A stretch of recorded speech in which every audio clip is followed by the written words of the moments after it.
All right, folks, it's a Monday morning, and of course, it's time for the World Edition and us talking about what's going on in the world. We have at least one special guest, and maybe two, that'll be joining us, and all along those lines. But we're going to have a conversation about a number of things, including some of the things that went on with the Republican Party and others as well. So, definitely looking forward to hearing these insights from at least our first guest, and we'll see if Sarah makes it as well. But before we get to that, let's see what's going on in the world. And there's a lot of fighting going on in the world. I can tell you that for sure, because Gaza residents are fleeing south as the Israel's military encircles Gaza City. And the Israeli forces has cut off North Gaza as Palestinian death tolls from the month-long war has passed 10,000. So that is one of the things that we are seeing in the news, as Israel says it has isolated Gaza City after a large attack. And they are intensifying their Gaza attack despite ceasefire calls. I know there have been some ceasefire calls right even here in North Carolina. As a matter of fact, I think it was last weekend that some of our peace activists actually blocked the highway. And I think that there might have even been some arrests made in that, even though they came days after the activity and all along those lines. But for those that are calling for the ceasefire, the Israeli prime minister is rejecting calls for the ceasefire, and Biden is urging for a pause in the conflict. I had also seen recently that former President Obama was asking for a pause as well. So that is not happening as Israeli strikes on Gaza intensify and pressure is mounting over civilian casualties. And over there in the Russian-Ukrainian war, that is still going on as well. And a Russian strike killed 20 Ukrainian troops at an award ceremony. So Ukraine says 19 troops were killed by a missile at an award ceremony. Zelensky calls it an unavoidable tragedy. So that is something else that we are seeing as well. And military chiefs in Kyiv are under pressure over that deadly Russian strike. And Ukraine says it struck a brand new Russian missile carrier in the Black Sea. So Russia is intensifying bombardment of Ukrainian cities as residents flee. And hopefully in the next couple of days, we'll be hearing from Ivan, who is in one of those cities and has been a regular correspondent over there in Kiev for us and all along those lines. But definitely a lot's going on. Kiev is deeply outraged over the attack on Odessa's National Art Museum as well. So that is something else that is going on. And it's not just impacting Ukraine and Israel, these kind of conflicts, but apparently there is tension going on between India and Canada once again, as apparently there is a separatist leader that has made threats, and definitely Canada is to boost Air India flight security after Panan's threats and all along those lines. So Galstan terrorist Gurpatwan Singh Panyan seeks to avoid Air India flights on November 19th, and apparently he was citing some danger and all along those lines. So they are definitely stepping up security on Air India flights and all in that space. And the U.S. nuclear sub is offering its show of force in the Middle East. They are deploying a nuclear-powered submarine in the Middle East, and definitely that is something that we are seeing as the U.S. has moved a nuke-capable submarine to the Middle East, clear warning to Iran amid the Israel-Hamas war. And in a rare announcement, the U.S. says guided missile sub has arrived in Middle East, and apparently that is a message of deterrence to the adversaries and all in that space. So definitely that's going on. Apparently Blinken has wrapped up a frantic Middle East tour with tepid, if any, support for pauses in the Gaza fighting. A top U.S. diplomat in Turkey to allay Ankara's anger over Gaza. So definitely he's meeting with a number of folks. I think it was in one of these social media rooms. I had heard that he even met with representatives, not of Hamas, but of the other Palestinian organization that is represented over there by the West Bank. So I'm actually waiting to hear whether that is true and what folks are thinking about that as well. And the Australian Prime Minister Albanese is to meet Xi Jinping in a long-awaited China visit. So yes, the Australian leader is to visit China as bilateral ties are thawing. So that is something else that we are seeing in the news as well. Going to get to a couple of U.S. items as well as of course, people are still pulling back their diplomats because South Africa has recalled their ambassadors and diplomatic mission to Israel and accuses it of genocide in Gaza. But let me get to some other news that around the U.S. and then I'm going to bring in, speaking of U.S., one of my guests has got some thoughts about the political landscape and all along those lines. So definitely we know that Donald Trump is expected to appear in a $250 million civil fraud trial in New York. So that is still going on and all along those lines. So we're definitely seeing things in that way.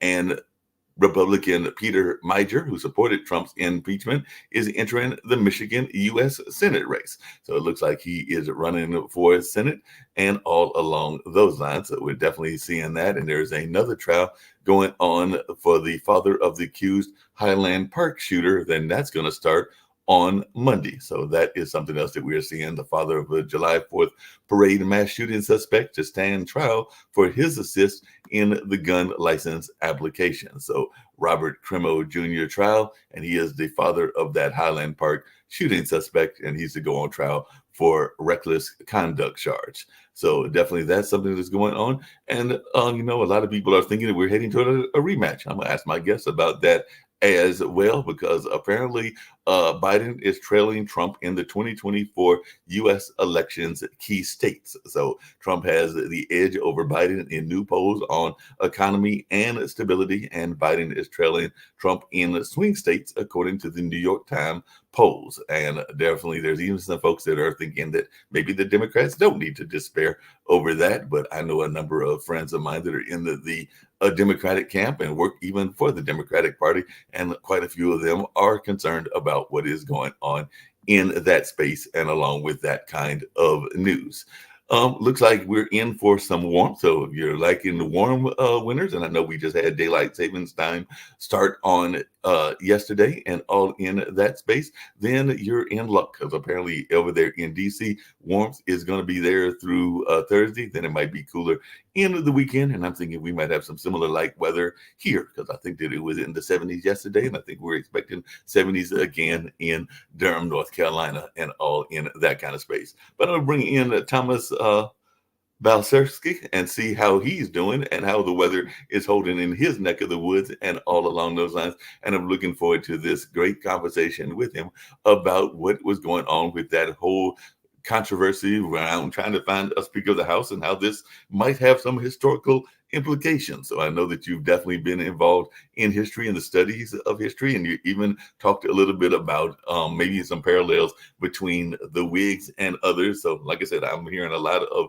rumblings. Even our co-founder has said that he's of the opinion that Trump might win again. So it looks like we're heading to a rematch, and it could be a Grover Cleveland kind of situation where we have a president that won, then lost, and then won again. But we'll find out if that is the case or not the case. But you are in the space of studying a lot around history. So I noticed one of the things that I found very interesting when I reached out to you through RTIR, which is a newsletter that supplies some great and amazing guests, was this notion of the parallels that are going on. So if you'll share a little bit about your story and a little bit about what some of these parallels might be. Okay, Mark. Well, you did ask about the weather, and I do feel we should begin there. But it is a crisp fall day in New England. I'm happy to represent Eastern Connecticut State University, where I work. And I was recently writing for CNN and speaking with them about kind of the analysis that has followed around the Speaker of the House race. And I think it's important to try to understand that there's a history behind this race. And actually, it should go back to January when we had our first, what seemed like unprecedented, multiple ballot race for Speaker of the House, when Kevin McCarthy did finally, after 15 rounds, become Speaker. Though many people then, and myself among them, said his term as Speaker would be limited because of a procedural rule that was put into place that was agreed upon as a concession to his caucus to allow for a motion to vacate the speakership. This, of course, led to Matt Gaetz coming on the floor only a month ago to try to put that motion into effect, and it in fact passed with support from the Democratic Party. So we have two very, very evenly pitched sides here. Only 5 votes separate the Republicans and the Democrats. When it led to the last round of balloting, which took over 3 weeks to produce 4 serious contenders, and then Mike Johnson as the current speaker, I came to finally realize that what was happening was something bigger than a procedural kerfuffle or something bigger than kind of an intra-caucus dispute. But in my own opinion, we were seeing something that is called political realignment or political change. And for me, it was the nature of the deadlocked convention, which historically has been where parties have begun to disintegrate when they can no longer agree as a majority upon any one person to represent them. And so I did reach back to the Whig Party and also the Democratic Party before the US Civil War. Now, while that is a long time ago, the dynamics are the same. And in many ways, when you have a two-party system, whether it's in the present or the past, those same kinds of results can really predict what comes next. Well, one of the things I know has been talked about, and we actually have a gentleman that is one of the founders of the No Labels Party that is part of the network, that being David Walker, who was a former comptroller general. And a lot of times in this modern context, a lot of people think that third parties don't stand much of a chance and all along those lines, but it does sound like they may be gaining some traction and all in that space. So I'm just wondering your thoughts around the third parties, and will we actually ever see a viable third party? Because it's my understanding of history, and I definitely had some history courses way back in the ice ages when I was in college and everything, that sometimes it is terms of like disevils that are going on that cause us to actually have the rise of a third party and all along those lines. So is there the possibility that a third party could rise and even possibly conceivably win and all in that space? I know that they have one in areas like Minnesota, where we saw Jesse Ventura win as governor, the former wrestler, and other places where we've seen Green Party and others do well on a local and even in some cases, as I mentioned in Minnesota, a state level, but not necessarily on a national level. But I was just wondering your take on whether this is even possible that we could see the rise of, say, a third party like No Labels. It's a great question. And I think there is a lot of possibility in a third party insurgency, even within this 2024 election. We know, for example, that Robert F. Kennedy Jr. or FK Jr. has now announced himself an independent. Polling is mixed as to which candidate he would draw from. And typically that's where we begin in the conversation with third parties, is from which party or which camp is it taking its votes. The reason I think that's salient, not only in the presidential election, but in any election, would be that typically third parties are breakaways or branch offs of the existing two-party system. There can't be a third party, in other words, without a two-party system. So our whole conception of parties and the number of parties is driven on this idea that we're in a binary. You have two equally and opposite parties that sort of go at each other election to election. Third parties historically have been most successful when they have been truly breakaway parties from one of the two parties. And the examples that you raise are more independent movements in states where the two-party system was flexible enough to accommodate someone to kind of take the space of one of the two parties. And that's, again, been what we have seen historically. But I think when it's changed the two-party system, that's where it's been more interesting. And we really haven't seen serious political contenders at the presidential level in the third-party system since the 1990s, when people may remember Ross Perot ran as an independent. Because he did not win any electoral votes, they forget he won nearly 15% of the popular vote in his first try at it. But before that, there were third-party candidates, breakaways, insurgencies, who did in fact win electoral votes in the Electoral College. Now, in many cases, they did not change the outcome of the election, but in a few they did. So the question kind of becomes, for our own times, are these third-party candidates viable enough and able to win electoral votes in a system where still most states are winner take all, and where it really isn't just about the number of popular votes, but can they in fact achieve some electoral votes? And along those same kind of lines, I'd love to hear your thoughts about this. I was actually looking online and saw that there was a campaign. I can't remember which of the organizations it was and everything, that was trying to push for us to get a popular vote and to have the popular vote be the determining factor and not necessarily the electoral college. I know that Hillary Clinton, who ironically is one of those that won in the popular vote, was one of those pushing for this and all along those lines. But do you think that this is something that we will ever see, is the erosion or even the elimination of the electoral college? Because I know a lot of people are wanting the old notion of one man or one woman or one person and one vote and all along those lines, but that is not what the electoral college necessarily does and everything. So I wonder, do you think that we'll see, as a historical analysis person, a change in this notion? It's a great question too, and you're right on point to ask it, and especially the younger generation that I work with at the university are baffled at why we have an electoral college system. I teach them the reasons, I give them context for the US Constitution. I talk about how we moved from a kind of indirect Republican system to a direct democracy and the results therein. I talk about the various constitutional amendments and laws that have passed through the years to try to make sort of the electoral college work better. And yet we still have now in the 21st century seen not one, not two, but three recent elections where the person who has won the electoral college has not won the popular vote. And it has been, I think, troubling to people to see these kinds of outcomes in our politics. I'm not really sure at this point there's a political kind of movement to reform or abolish, although it has some salience and it can be a kind of rallying cry. I think part of it is that there are other constitutional issues, especially around the presidency, that could and should be addressed at the same time. And I think the voting system tends to always have come from sort of local and state level decisions. What's interesting is how certain states have decided to move away from the winner-take-all system. I mentioned that as one of the reasons third parties have a hard time showing a presence in at least national elections, but in Maine and in Nebraska, and I think other states are considering it as a referendum, the idea would be to instead vote each district's vote in the electoral system to a candidate. That actually has led to split votes in the last two elections for those two states. The Omaha district typically has voted differently from the rest of Nebraska, and Maine's district as well. So I think that's interesting. Now, that would only complicate the system and would kind of balkanize, in a way, what we take as a way to kind of quickly decide a winner. In a scenario where it's so close and it could be down to one electoral vote, that doesn't help us any more than having to count, say, every popular vote. And that's always been sort of the argument as the nation has grown, as the number of popular votes have grown, as things like absentee ballot and early voting come in, of course, with our overseas ballots and things.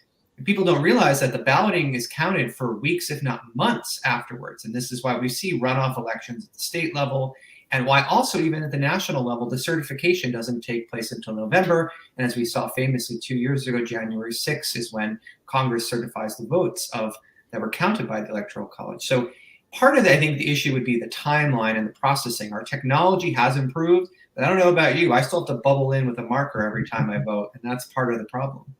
Yeah, I definitely still have to do that and do all along those lines. One of the other things I was curious about is we've been hearing a lot of conversations. We've even had it here on the network around, and you kind of alluded to it earlier, the activism of our young people. And some of them are being active on a number of issues, whether it's around Ukraine and Russia, whether it's around Palestine and Israel, or a number of other things. I've had some arguments with friends of mine that think that the campuses are extremely liberal and extremely left-wing and all along those lines. But I've actually seen some people on both sides of the aisle in the whole notion of our campuses, both as teachers and as students. So I was wondering your thoughts around that, and if you've seen activism among your students, and is it leaning toward one side or the other? Because I'm actually thinking that there are activists on both sides, and I know that there are young Republicans on campus, just like there are young Democrats and everything. But I'd love to hear your take on this. It's interesting. I do work and teach at a state university in Connecticut, but of course I'm tapped into issues in higher education. I pay attention to what's happening as best I can around the nation.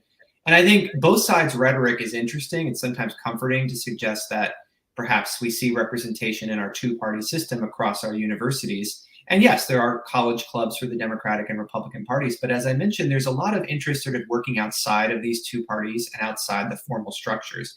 And political change can take many forms. And I think that's what this current generation, which we've labeled Generation Z, is realizing.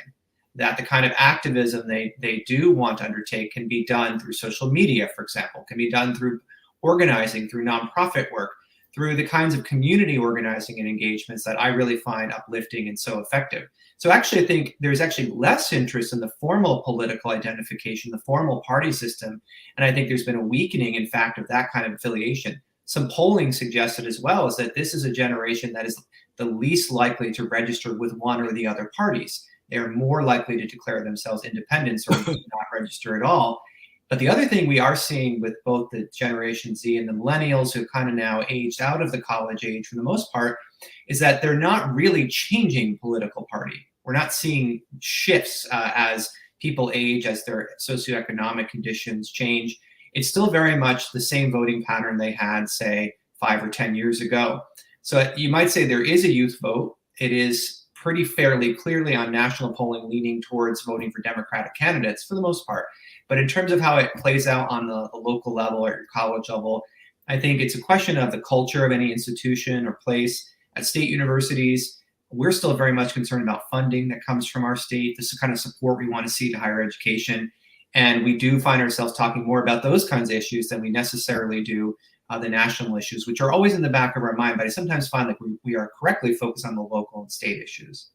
No, that makes a lot of sense in that sense. One of the other things, I'm going to bring in our other guests as well, and they're actually in the space of peace activism and all along those lines. But before I bring them on and also bring on the founder and possibly Sasha Starr as well and everything, what is your thoughts around the notion of who's the leader after the president? Because I know that's one of the conversations that people have been having even with Mike Johnson, because I had read an article recently, I can't remember in which publication it was, but it was talking about how he actually comes out of a movement that grew and had some popularity, which is the evangelical movement and all in that space and all along those lines. And there are some people that might be concerned about that because, as they put it, he's now the third in line to the presidency and all along those lines. So I was just wondering your thoughts, because a lot of people sometimes forget, even though we did have that famous and infamous incident around Alexander Haig, thinking that he was in charge when he was Secretary of State and all in that space, even though I believe Secretary of State is either fourth or fifth in line and not third, because it's going president, vice president,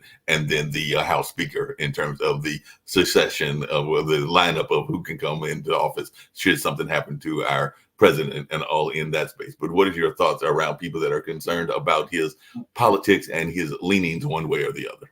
Well, first of all, I think we might be watching one too many political dramas. The good news is our president and vice president and our speaker have never been more secure, and we can take faith in that as the American people. I don't really worry about that kind of security risk. In fact, I'm uplifted by the way our nation has been resilient in the face of armed and violent protests and threats to our democracy. That being said, I respect the system and I respect the process. I think Mike Johnson is exactly where he needs to be. He represents his caucus. He had the full vote of it. And so, of course, he's third in line to be president. I think what I would say is that the 25th Amendment historically is a relatively recent thing. It allowed for this line of succession, which previously had not been the case. It had gone through more the cabinet and less the House. I think bringing the people's chamber into the line of succession made all sorts of sense. And I think most Americans would agree that this helps to bring that separation of powers as well as that checks and balances, even in this most kind of dire case where we see a leadership change due to death or some other development like disability. So I'm fine with it. And I think we haven't seen it tested on the other hand. So of course we don't really know how he would feel in that moment, but that's exactly where I think historical example, historical precedent only takes us too far. We've never really seen a succession. Until we do, I don't know how the American people will respond to this legislation, which is really 60 years old and has served us well in past moments. Yeah, definitely. Going to bring in Sarah Ting, who is a activist in the space of peace activism and all along those lines. And in a minute, I'll also be bringing in Nick, and Sasha may be joining us as well. How you doing, Miss Ting? I know that you've been definitely listening and also been following some of the stories going around the world. I know one of the things that I mentioned earlier in the news was all of these different conflicts, whether that is Ukraine, whether that is Israel and Palestine, or whether that is now what is going on between India and Canada. And it does seem like a lot of what your organization is about is how we can come together as a humanity and be more about a world peace and all along those lines. So if you can share a little bit about your organization and how maybe some of these news stories, because every time I turn on the news, we are hearing about the various conflicts and not necessarily about the things that could be making us a more peaceful world. So I'd love to hear more about your organization as well. Well, first of all, Mark, thank you so much for inviting me to be part of your wonderful program. And thank you for the work that you're doing to really help bring more understanding to listeners. I would start by saying we really need to focus on the common identity that we all share, which is called human being. Mm-hmm. That's where we all need to be rooted first. We clearly have many different identities. There are probably 8 major identities that we have. There's your gender, your race, your sexual orientation, your economic class, you're physically able or disabled, your political identity. Human being is an identity, right? That's an Yeah. identity. And if we ask this question, where does compassion, kindness, empathy, love, peace, which identity does it live in? It doesn't live in your gender, doesn't live in your race. It lives in your humanity. That's where we all need to be rooted first. If we're rooted there, that's what gives us the capacity to embrace the diversity of humanity. So Definitely. I'm clearly an Asian woman. Mhm. I'm a woman. World Unique, we're not promoting Asian rights or women rights. We're promoting humanity. And the Sun poem, which I'd like to share with you, is Please. the inspiration for the founding of the organization and all the wonderful initiatives that we have been implementing throughout the year. The poem just asks a very simple question. Are you greater than the sun that shines on everyone? Black, brown, yellow, red, and white. The sun does not discriminate. Yeah. That's very powerful and definitely something that I can agree with and all along those lines. But one of the things I'd love to hear from both you and Thomas, and like I said, Nick may join us as well, is unfortunately we see a lot of divisiveness in society and all along those lines. So how can we get past this divisive nature? We definitely saw that in the political landscape where people, a friend of mine who sometimes comes on this show, calls it that otherism kind of attitude where they are always wanting to attack something that is different from themselves and all along those lines, whether that's on the political landscape or whether that's on, as you put it, orientation landscapes or a number of others as well. So how can we get past that? And I'll start with you, Thomas, but I definitely want to hear from Sarah as well, because this is something that I've been hearing quite a bit of, is this divisive nature, even within our political landscape and everything. Well, again, as a historian, I can only really reach back to the past and help us to maybe provide some sense of how in the past these kinds of conflicts and these isms were overcome. And I think when a political party leans into this anti-ism, let's call it, or leans into a kind of ideology, they lose the American people. And that's the one thing we can take sort of some faith from in the past, is that the American people only will go so far. And I think when a political party weaponizes an ideology or weaponizes an ism towards its own agenda, they will fail. We've seen this time and time again when a party takes this issue too far. It's not to say that in the moment there will be some short-term gains, some short-term successes, but I think in the long run we do see parties not being able to carry this hateful speech, if we're really looking at it, any further than a short-term gain. So it is a bit about being patient, about being resilient, and being able to, I think, to withhold and fight for the causes you really believe in. I think resiliency might be the one thing that can combat the isms, if you will, really having that long-term view and be willing to keep fighting. Yep.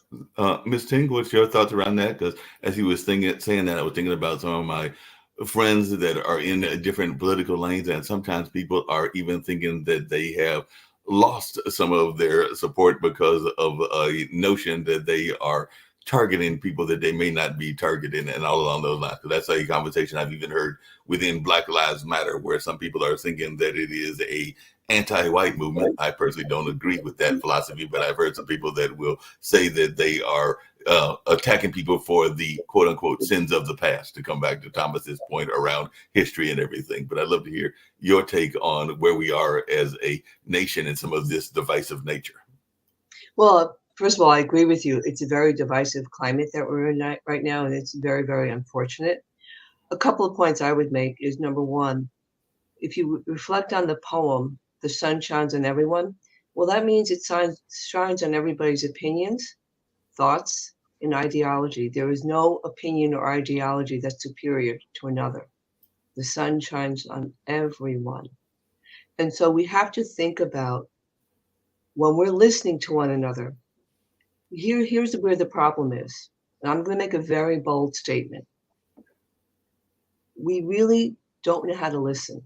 And I'm going to ask everybody, even your colleagues there, Does anybody remember having a formal structured class throughout your elementary school to high school, all the way up to high school, a formal structured class that taught you how to listen?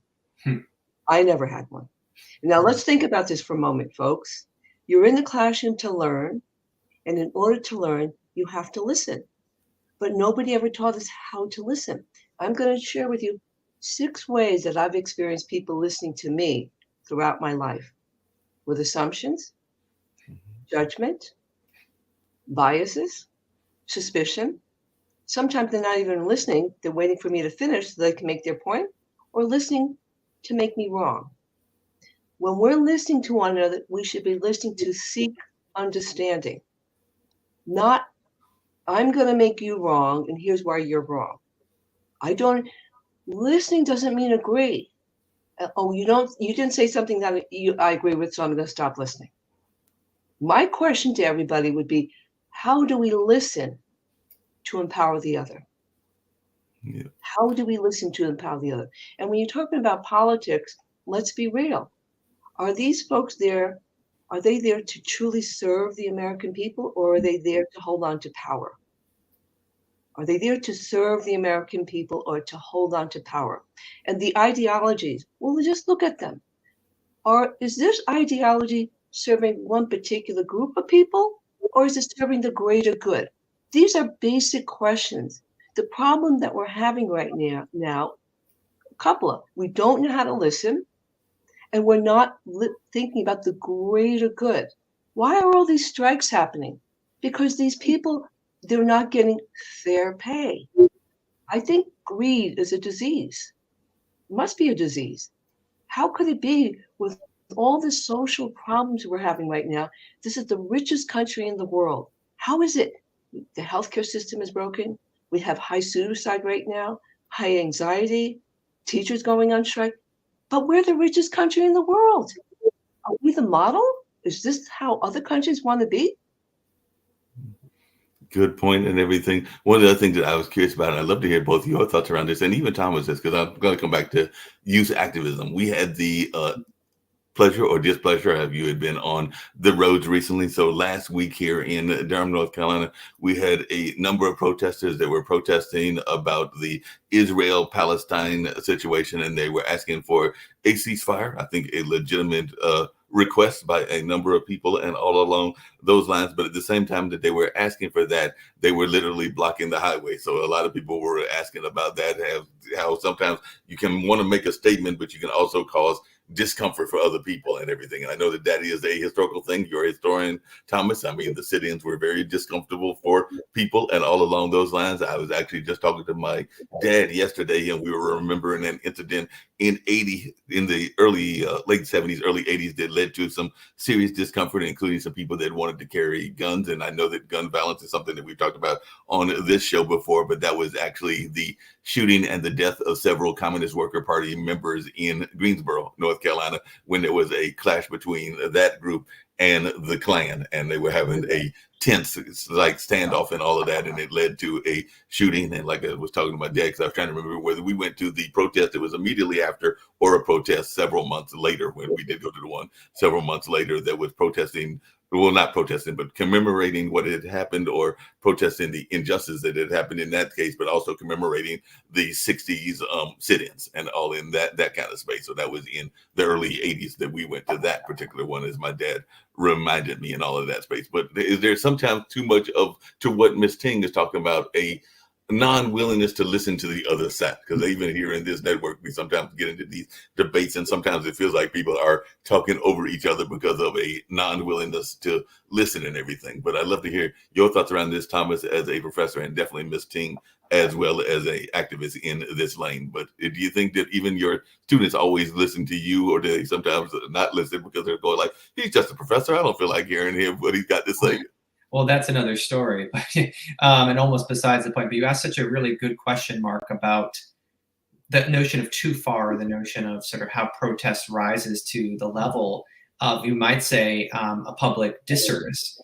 And I think that's really a fine line, and one worth debating. I would go back to the U.S. Constitution and remind folks that The right of assembly is enshrined in our First Amendment, and it's a reason it's our first and most important amendment.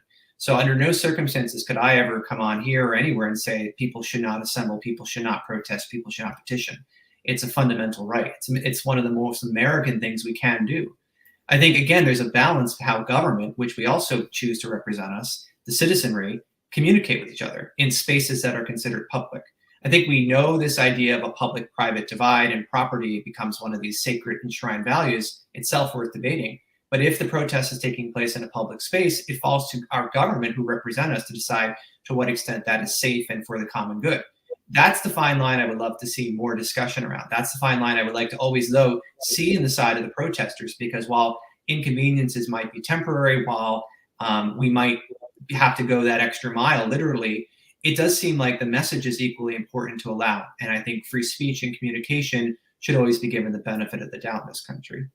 No, that makes a lot of sense. There is a popular refrain. I would be lying if I said that I had not chanted it myself as well at some protests and everything. But as I think about this popular refrain in protests and all along those lines, I also wonder how realistic it is. So before I get to Ms. Ting, I was wondering your thoughts, because if you remember definitely during Occupy and during some of the protests, and even some of the protests that are existing now, there is a chant of "Whose streets? My streets." And I'm going like, wait a minute, a lot of times the streets are actually owned by the government entity themselves. So while we are saying "Whose streets? My streets," it may not be as realistic as the slogan is being chanted and all along those lines. But I'd love to hear your thoughts, because it is a very popular refrain that I think we've heard all the way back to the 60s and everything. And I get the notion. The notion is that we are all representative voices and that we need to be heard, as well as I think the kind of notion behind that slogan. But I also sometimes wonder how realistic a slogan is it?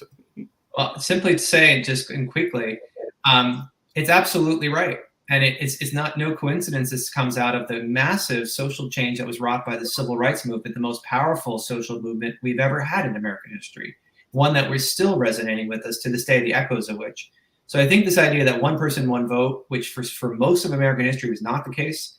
We, in fact, disenfranchised individuals based on those statuses we were talking about for centuries. So we're still learning to live in a democracy that can accommodate all of these identities, and which these identities come to the fore at key moments around free speech and protest. I'm absolutely in agreement with you. The slogan's power comes from the idea that every person has a voice, and I think the political corollary needs to be every vote counts.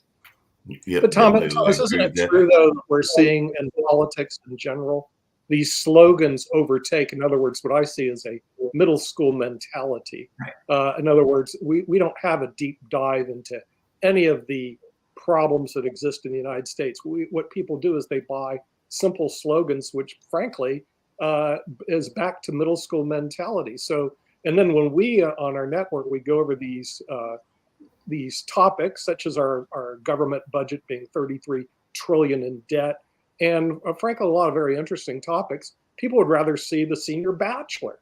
And to your point, Sarah, we're the richest country in the world. Not really. Let's go take a look at how the wealth is distributed in the United States.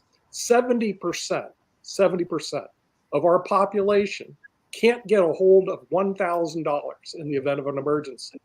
The top 10% have 70% of all the assets. So if you're in the top 10%, you're right. We're the wealthiest country in the world.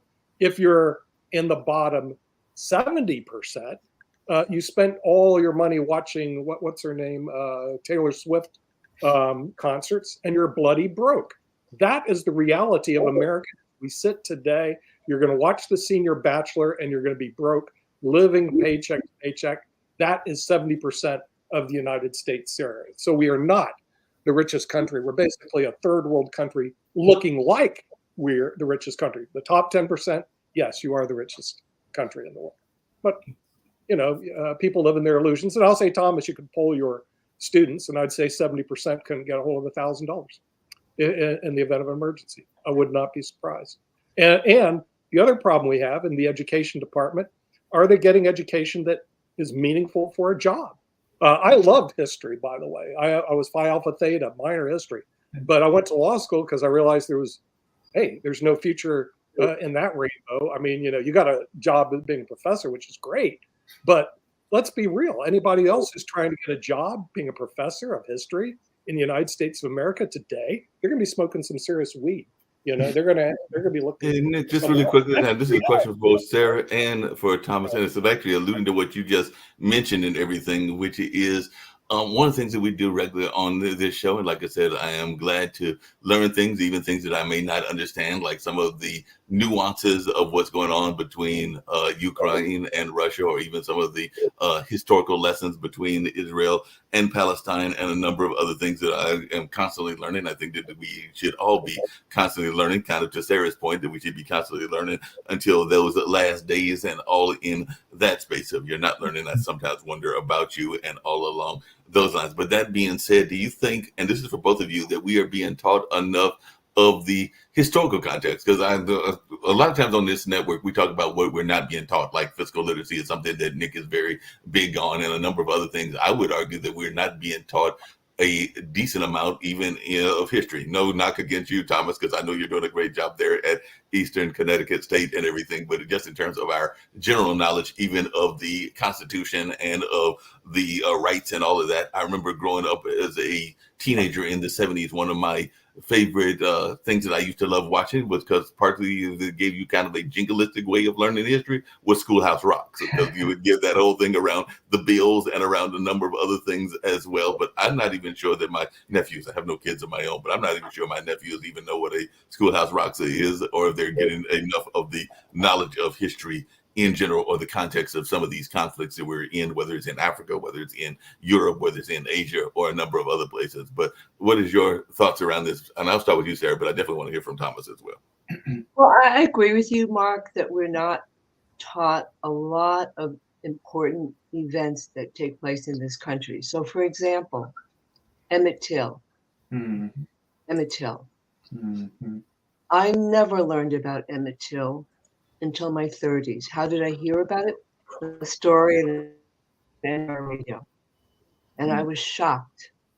And this is gonna hopefully shock everybody. For me, it was shocking. When I heard the story, I got a flashback to being in a candy store when I was only 5 years old, and I remember seeing this magazine, Jet magazine, with a coffin opened. I thought it was promoting a horror film. So I didn't want to go too close to it because I didn't want to be scared. It was Emmett Till's coffin opened up for the world to see. So I raise this point to your point, Mark. How are we being taught all the important events in our history that have shaped the country to what it is today? And let's be real, folks. Racism and sexism are not new issues. They have been with our country since the day it was founded. The question we have to ask ourselves is, can we handle the truth? We obviously cannot. There are some people who don't even know about the Chinese exclusion law. There are some people, I dated a young man years ago who was a graduate student at MIT. He never heard about the Japanese internment. And he was a graduate student at MIT. So the question becomes this, folks: who is in charge of creating the curriculum of the history of this country? Is it state by state? Well, we do know, each state. So the question becomes this. I'm going to put this out to all the educators. Do you think it would be important for there to be a common understanding of what the history is in this country versus every state? No, you just create your own curriculum about the history of America. Yeah. Thomas, what's your thoughts around that? Because actually I used to work for there we go. Yeah, definitely want to hear from Thomas, because I used to work for a company called Measurement, and actually one of the states that we used to grade was Connecticut, and she is absolutely correct that there is like some state by state rules and all in that space. But I definitely remember that Connecticut was one of the states we actually lost that contract not that long ago, and all in that space. But definitely it was one that we were glad to grade, and definitely glad to, we hate using the word grade, we actually told to say score, and all in that space, because terminology can also be interesting as well. But I'm just wondering your thoughts around this notion of a divided nation in that sense as well, because a lot of times, as Ms. Ting is bringing up, the rules are not the same from state to state. What is being taught in California may not be the same as what is being taught in Connecticut or taught in Florida, and definitely a number of other states. And a lot of times it is based on the political agenda. And I will say it's an agenda of some of the state governments. We heard that whole conversation around critical race theory and all along those lines. But I just wondering your thoughts around this notion of states creating their own agenda and there not being a uniform education system in a positive sense. I think that's in many ways the goal would be to say that any person who attends public schools in the United States would achieve certain standards, certain core values and ideas. And also, I mean, we're leaning more towards civics in our conversation. To your point, I would agree with you that the notion of civic education has dropped out of public school curriculum. And that maybe is one of the things that should be, I think, pushed back to, and whether that can be done through the Department of Education at the federal level or again, state by state conversations. I think it's interesting. As someone who trains future history teachers, I try to instill certain civic values, including, of course, the importance of voting in every one of my students. These are basic things, but I think they do go a long way. Again, how we teach particular lessons, particular themes, these are difficult topics, and teaching, I think, difficult history is what we need to do more of. It means creating a space for difficult conversations. It can't be force-fed, and it certainly can't be done over a screen. This is the kind of stuff you look someone in the eye, look at your peers in the eye, and actually come to introspect for yourself what you believe. I think that's where we achieve some of the common humanity. And I do think in this way, history is one of the key ways that humanities and the humanities as a study can be advanced. So as far as I'm concerned, I think more history, the better. Yeah. Speaking of history and learning history and all along those lines, and I'm definitely going to bring up Steve and Sasha as we still got a few more minutes to go and everything. One of the things that's been quite interesting in my life and everything is this notion of, to the victors goes the spoils, and they get to determine how the history is taught and all along those lines. But there's also this notion of, if you don't see the other person's side, then you may be raising new enemies and all along those lines. Because I'm even hearing that some in the both the Ukrainian and Russian conflict, and definitely in the Israel-Palestine conflict. Because I can't tell you how many times I've heard people, and I definitely want to hear from you, Sarah, about this, where people have said that with all that is going on, that we may be raising new terrorists and all in that space and all along those lines. But I'd love to hear your thoughts around that, because that is one of the things I'm hearing, is that if you are so bent on wiping out whoever your enemy is, that you may be raising new people that will then hate you even more and all along those lines. But Sarah, as a peace activist and one that definitely has this amazing organization, I'd love to hear your thoughts about that. Well, first of all, it is absolutely not acceptable to slaughter people. That action should never, ever be condoned. And obviously, the world should speak up when that happens. Absolutely.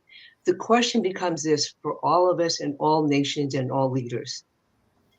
How do you truly resolve a situation like that without killing children and innocent people? Where does the bloodshed stop? Where? And how do we measure? Okay, 1,400 Israelis were killed. Innocent people just slaughtered. Now, how do we address that in a way that is going to lead us to some kind of path of peace and not create more hatred towards whoever? We have to, the leaders, they're the ones in charge. And I would say this, every leader, I would hope, is a human being first. And then I would ask each leader, where is your humanity? Where is your humanity? At what point does this stop? Is it like, how many more people? Is it an eye for an eye and a tooth for a tooth? I thought we learned this in history.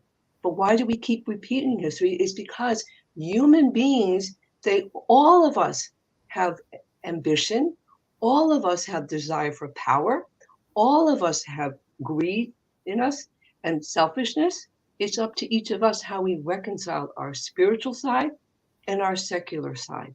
And the people in leadership role, they're the ones who have to reconcile these two dimensions within them, and they are in charge of a nation. They are in charge of a nation. It's up to the leaders and the people who speak up. Good for them, because there's got to be some resolution. How many more people, children, innocent people, going to be killed? How many? Sasha, you had something you wanted to ask or raise a question, everything. And Steve, we still got a few minutes, and you might have some thoughts as well and everything. And then I definitely want to hear from both Thomas and Sarah as we wind down how they can be reached out. I thoroughly enjoyed this conversation. But Sasha, you had a question or a point you wanted to make. Yes, Sarah, thank you very much for your very thoughtful comments. Especially I liked one that sun is equally shining on all people. On October 7th, the sun was shining on both Hamas people and slain and tortured Israeli people. From history, we know that the best solution and the most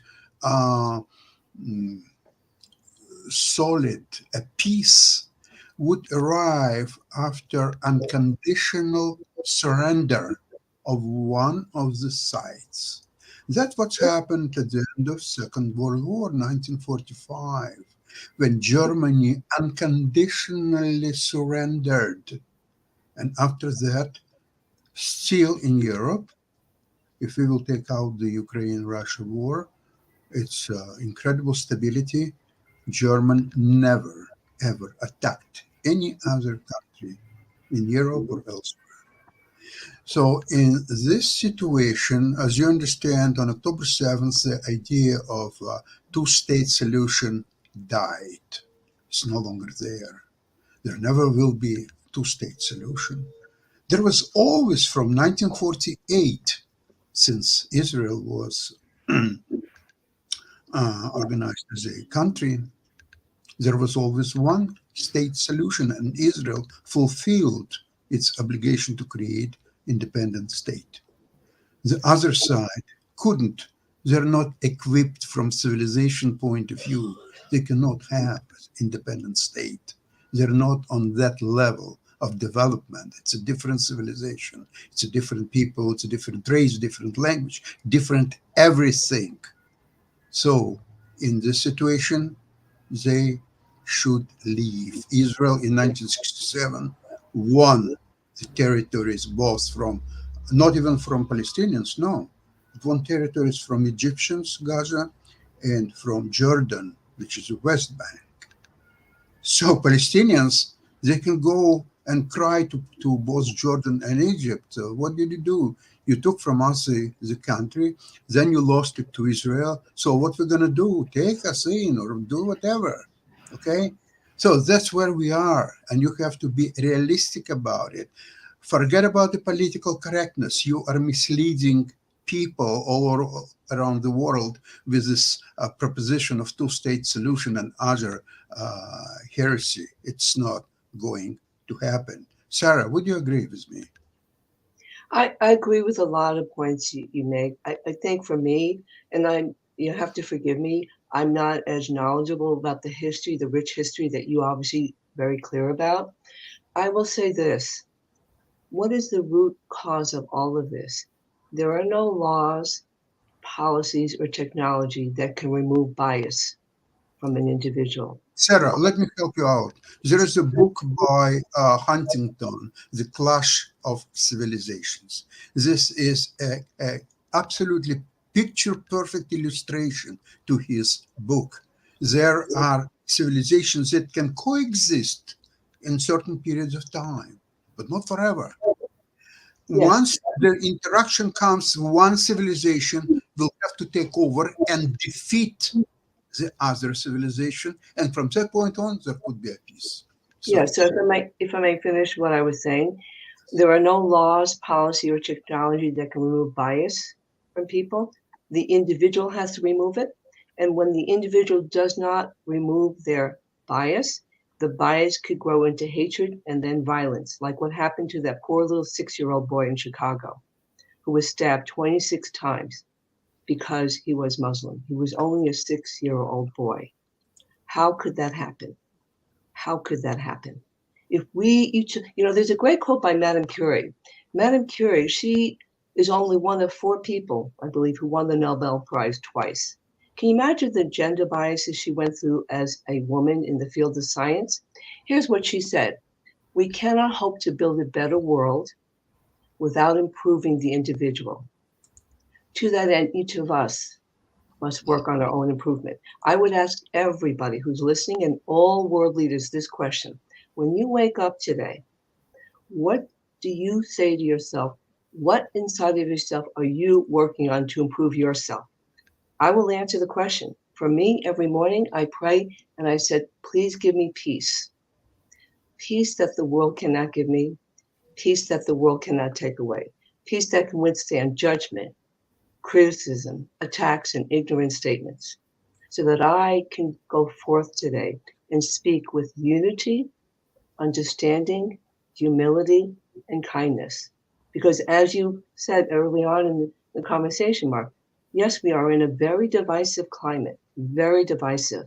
How are we going to solve these big problems if we can't even do the first step, which is listen to one another, seek understanding, find a common ground? We're not going to be able to solve these big problems, folks, if we don't know how to listen. And if we're talking over each other, against each other, this is one planet we have. This is one nation we have. We've got big problems. We really do. And it's going to require leaders like all of us here who take the time to listen to one another, to seek understanding. And I thank you, Mark, for allowing me to come here and talk with you and your colleagues and your listeners. This poem has been out since 1985. And it's only your attention here, 2023, over 30 years later. Why? And by the way, I should share this with you. This poem was sent as a framed copy to Itzhak Rabin in 1995 as a gift to bring this poem to his beautiful country. I got a letter back from his office thanking me for the gift. Oh, and by the way, the letter was explaining to him that my organization has a vision to build the first landmark in the world showcasing this poem. We've been working on it now for 30 years.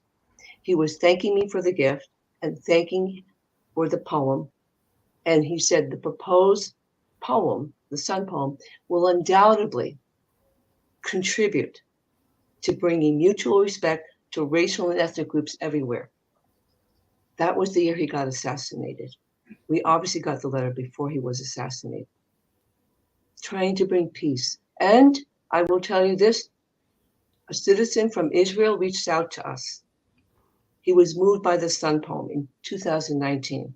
Moved by the poem, I want to bring this poem to my country, to bring peace. And the poem was turned into a song called We All See the Stars, performed by children at the United Nations. The comments from the children, this song is breathtaking. One child said, one day the world will hear this song and it will stop discrimination. This is a free program. 7 years it's taken us so far to share this wonderful program with school districts across the nation. 7 years. Why aren't schools teaching it? It's free.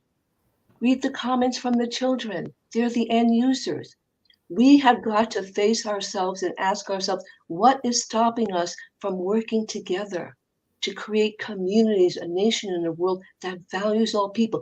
The answer is in each person. Each of us know what we are doing every day to help bring unity or be in the way, be the barrier.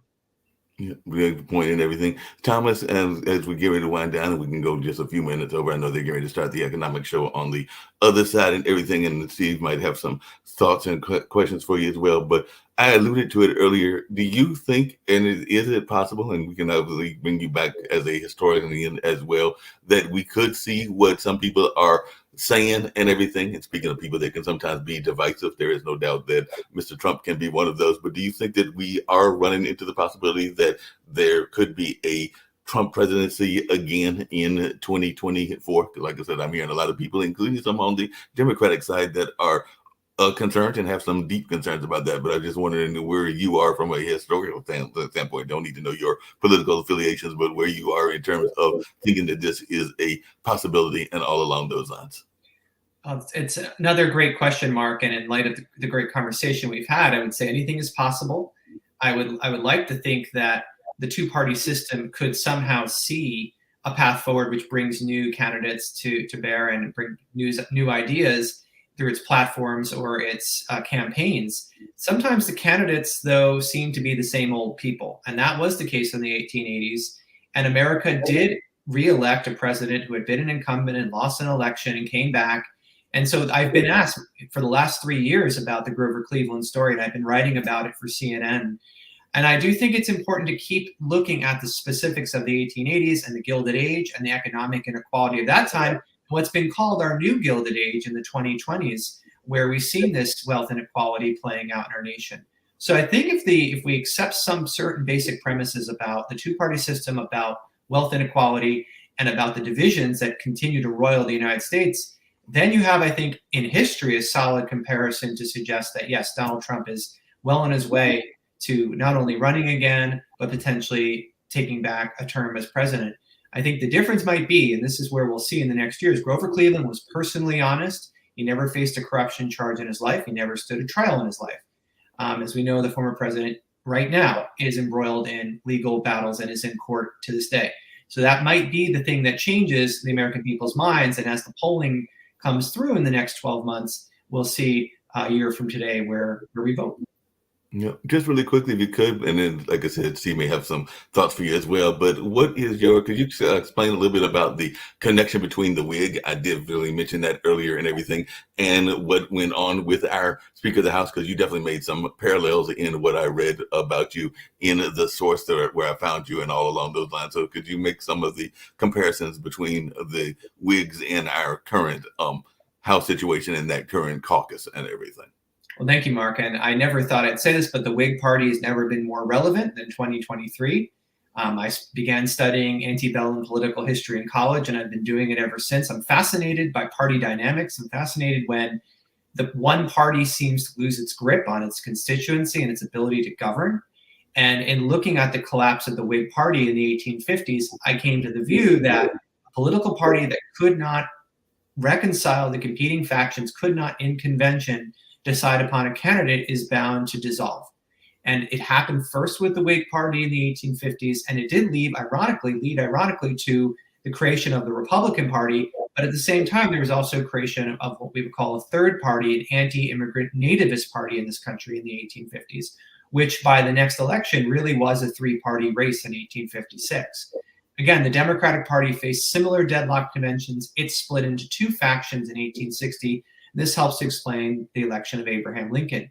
So just with those broad brushstrokes, I would say if there's going to be one or the other party that sees a breakaway candidate or a faction emerge from it, then I think that is another telltale sign of a realignment, or at least a kind of reconfiguration of the two-party system.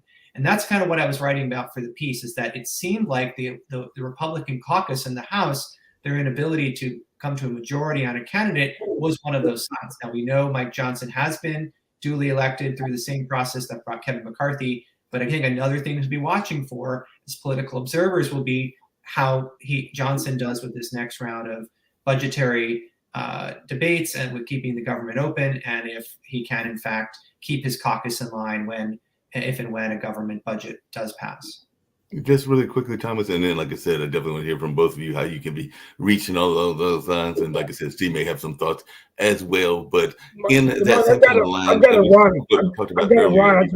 There seems to be a lot of that division even within the different parties. And I don't think it's just the Republican Party, because there was some people that would say that the parties are gone too far to the extremes, and that the loudest voices in the room are the ones that are heard the most, whether it is the caucus that you're referring to in the Republican Party or whether it's the squad in the Democratic Party and all along those lines. So do you feel that there is sometimes there's kind of, I know in echo chambers, sometimes the loudest voice is the voice that is heard the most in everything. So I was just wondering, do you think that is something that is existing on both parties and not just on the Republican Party? I mean, once again, you're using, I think, a really nice premise to ask a question that helps us understand party dynamics and helps us understand how coalitions and factions come together. On the one hand, we might be really happy to see that there are voices that can be heard in a minority, even within a larger party framework. On the other, we might be more concerned if that minority can somehow disrupt what we would consider majoritarian processes of voting. And one of the criticisms I think I heard earlier from one of the other speakers was the idea that this is a middle school mentality or some kind of a reaching towards a sort of a lesser sort of form of communication through chanting and such. And on the one hand, I agree, actually. I think that it would be better if we could go away from the soundbite in how we think of politics and instead have long form discussions and conversations if to the point if we listen to each other. I do think that we are holding screens in front of ourselves every day, and I see this in my students' attention span. It's another point about why we study history. One of the reasons to study history and one of the reasons to continue with that major is to learn how to think critically, is to think ethically, is to communicate, to be creative. And these are lifelong skills that I hope would be translatable in careers beyond, to answer that other criticism. So no, I don't expect every history student to become a history professor. I wouldn't want that. Instead, I'd want them to be engaged citizens and follow their passions. I think that might be, as an educator, my last kind of message is that there is hope in this next generation, and I really see it every day. I'm glad you brought that up and everything, because you're living near and literally right around the corner from Duke University. I sometimes will go to restaurants, and yes, I do see people, including families and couples, that are glued to their cell phones and all along those lines. And to your other point, I've definitely seen that people are having those silos of information that are backing whatever they are about, whether it's Rumble on the Republican side or whether it's others that might be more liberal leaning and all along those lines. And they oftentimes stay in their silos of whatever their group is or whatever their opinion is, and not necessarily going out. I personally love going into rooms where I may not even agree with the people, to hear, as Sarah said, listening to people and getting other viewpoints, and they maybe not even agreeing with their viewpoints. But I think that it's always good to listen to various sides and all along those lines. But I think that too often our particularly people that get caught up in certain aspects of social media. Not saying social media is bad. I was just in Clubhouse yesterday and everything, but sometimes you can get caught up in those silos and also get caught up in people that are, to your point, Sarah, in those power dynamics. Because I've seen some people that literally will throw people out of a room or throw them down out of the space because they are not speaking the same quote unquote truth of what they want to hear and everything. But like I said, I think that we brought up some good points, but I just wanted to share that with y'all as well as we get ready to head out the door. And if you have any thoughts about what I just said, I'd love to hear them. But also, and I'll start with you, Thomas, and then end with Sarah. But if you can tell how you can be reached, how you can be heard, and any other final thoughts that you may want to share, and then I'll go with Sarah as well. But anything that you would like to share that we haven't touched on, and how you can be reached. And I would love to have both of you back on this show as well as some of my other shows as well, because I have thoroughly enjoyed our conversation. Thank you, Mark. Appreciate the opportunity to be here. I'm an associate professor of history at Eastern Connecticut State University. I'm also a published author. I've written a book about President James Buchanan, looking at some of these same conflicts. It's called Bosom Friends, The Intimate World of James Buchanan and William Rufus King, who was an Alabama senator and vice president. Might be of interest to your listeners. I teach American history every day. I work with students every day. And I think for me, if you want to come to my classroom as an uninterested student, come on by. If you want to reach me by email, you can find me through the Eastern Connecticut State website. I'm also on the social medias at T. Belserski. Sounds great and everything. Sarah, if you can share any final thoughts that you may want to share as well, both about your poem and about your organization. I don't think we ever heard the full name of the organization, even though I did allude to it and everything. And if you want to say how you can be reached as well, and any final thoughts that you have also. Great. Well, first of all, thank you so much, Mark, for inviting me to be part of this very important discussion. And thank you, Thomas, for all the wonderful, valuable information that you shared. I am the president and founder of World Unity, Inc. I also am a diversity inclusion educator and trainer. So there's two websites, worldunityinc.org and asthesun.net.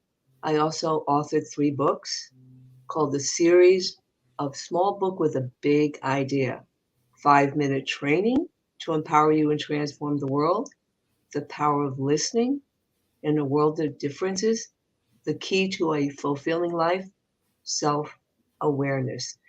I would leave the audience, and I'm glad to hear, Thomas, from you that there is hope. I'm glad to hear that. I would invite the audience to reflect on the Sun poem for themselves, to see where they might have some places they need to do some work on themselves. The poem says, "Are you greater than the sun that shines on everyone? Black, brown, yellow, red, and white. The sun does not discriminate."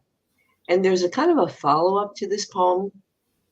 "Dare to be as great as the sun. Dare to shine on everyone." And the last, if any of us are having one of those bad days where you feel the news is like, what is the world coming to? Are we like going crazy? Here's another very hopeful poem. "As long as the sun shines, there is always hope for a better tomorrow." Appreciate that. That is definitely a powerful message to end on, and all along those lines. But definitely, I hope that I can get both you, Sarah, and you, Thomas, to come back on the near future, whether it's on this show or my online dinner party or a number of the other things that we do here on the network. But I definitely greatly appreciated you both joining and hope to see you back in the near future and all along those lines. So definitely look forward to having you make a return trip and all along those lines. By the way, I forgot to ask Sarah, I know that Thomas is in Connecticut. Where exactly are you calling in from? Because I don't think Nick asked you that earlier. Yeah, I'm in Jamaica Plain, Massachusetts. So just down the road from each other and everything. So y'all are right around the corner. They're in the Northeast and all along those lines. So on that note, we're going to get on out of here. I know that I'm going to try to enjoy some of this fine weather outside in addition to doing some of the work here at Pod TV, because even in the stuff that's going on in the world, we have to find time to enjoy Mother Nature as well, because I'm all about trying to get some fresh air also, because that is an important part of our lives also. So on that note, I'm going to get on out of here, and I hope to see both of you back in the near future. Great. Thank you. Bye.